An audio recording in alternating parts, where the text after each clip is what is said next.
నమస్తే, welcome to true 9 news. అవినీతి విద్యుత్ అధికారిపై చర్యలు శూన్యం. మండల కేంద్రమైన ఉదయగిరిలో విద్యుత్ శాఖలో ఏఈగా పనిచేస్తున్నవి వెంకటేశ్వర్లపై అనేక అవినీతి ఆరోపణలు ఉన్నాయి. ఎంతో మంది రైతులు లోకాయుక్తకు సైతం ఫిర్యాదులు చేశారు. జెడి లాంటి ఉన్నత స్థాయి అధికారులకు మరెన్నో ఫిర్యాదులు చేశారు. రైతులకు రావలసిన సబ్సిడీ స్తంభాలు, ట్రాన్స్ఫార్మర్లు బ్లాక్ మార్కెట్కు తరలించుకుంటూ ఎంతవరకు సంపాదించి అవకాశం ఉందో అంతవరకు రైతుల కడుపులు కొట్టి సంపాదిస్తారు.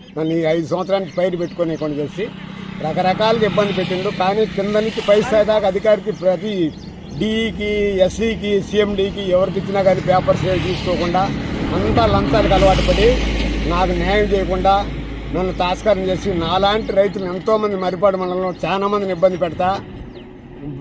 ఇబ్బంది పెట్టి నానా రకంగా పైర్లు పెట్టుకొని చేస్తున్నాను. ఇటువంటి అధికారులను కఠినమైన చర్యలు తీసుకోవాలని ఎంతమందిని కోరినా నాకు న్యాయం జరగకుండా నా రైతు కాకుండా నా తోటి రైతులు చాలా మంది ఇబ్బంది పడుతున్న వాళ్ళు కూడా అదే ఏఈ గారు మా మండలం నుంచి మినిమం 1 కోటి పైచీలకు అవినీతి సొమ్మంతా తినేసిన పై అధికారులు తెలియబలిచిన ఎక్కడ కూడా కఠిన చర్యలు తీసుకునే పరిస్థితి లేదు.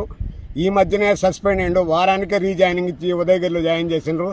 ఏ విధంగా జాయిన్ చేస్తారు, సస్పెండ్ ఏ విధంగా చేసిండ్రు, రీజాయినింగ్ ఏ విధంగా చేసిండ్రు, అతని మీద అభియోగాలు లేవని చెప్పి రిజైన్ మామూలుగా మళ్ళీ జాయిన్ చేసిండ్రు. ఎస్సీ గారికి తెలిసినా కూడా దాని మీద ఏం పట్టించుకున్నట్లేదు, చేయం కుట్టినట్టు కూడా మాట్లాడే పరిస్థితి లేదు. ఎస్సీ గారికి పోయినా కానీ నీకేం కాదు జరగదులే అని చెప్పే లెక్కలోనే తాస్కారం చేస్తున్నారు. ఎస్సీ గారి కాడి నుంచి కూడా కనీసం నెల్లూరుకు 10-15 సార్లు పోయినా నాలాంటి పేద రైతు ఎన్నిసార్లు తిరగడతాను నెల్లూరు. కనీసం సీఎండీ గారికి చెప్పినా కూడా సీఎండీ గారు కూడా రెస్పాండ్ అయ్యే పరిస్థితి లేదు. ఇంక మేము రైతుగా ఎవరికి పోయి చెప్పుకోవాలనేది అర్థం కావడం లేదు.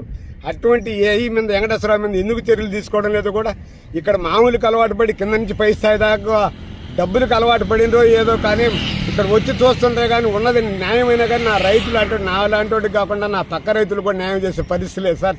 చాలా దారుణంగా ఉంది. ఏం చేయాలనేది అర్థం కాకుండా ఉండే పరిస్థితి ఉంది. అప్పులు పాలైపోయాను. కనీసం ఈ 5 ఏళ్ల నుంచి కనీసం 25 లక్షలు నష్టపోయినట్టే పైరు పెట్టుకోలేకపోయినాను. నాలాంటి వాడు ఇంకా అప్పులు పాలై ఇబ్బంది పడేది కాకుండా ఇంకా కొంతమంది రైతులు నానాకి ఇబ్బంది పడుతుండ్రు. అటువంటి వాళ్ళకి కూడా న్యాయం చేసేదానికి కొంచెం విచారించి న్యాయం చేయండి సార్. రైతుగా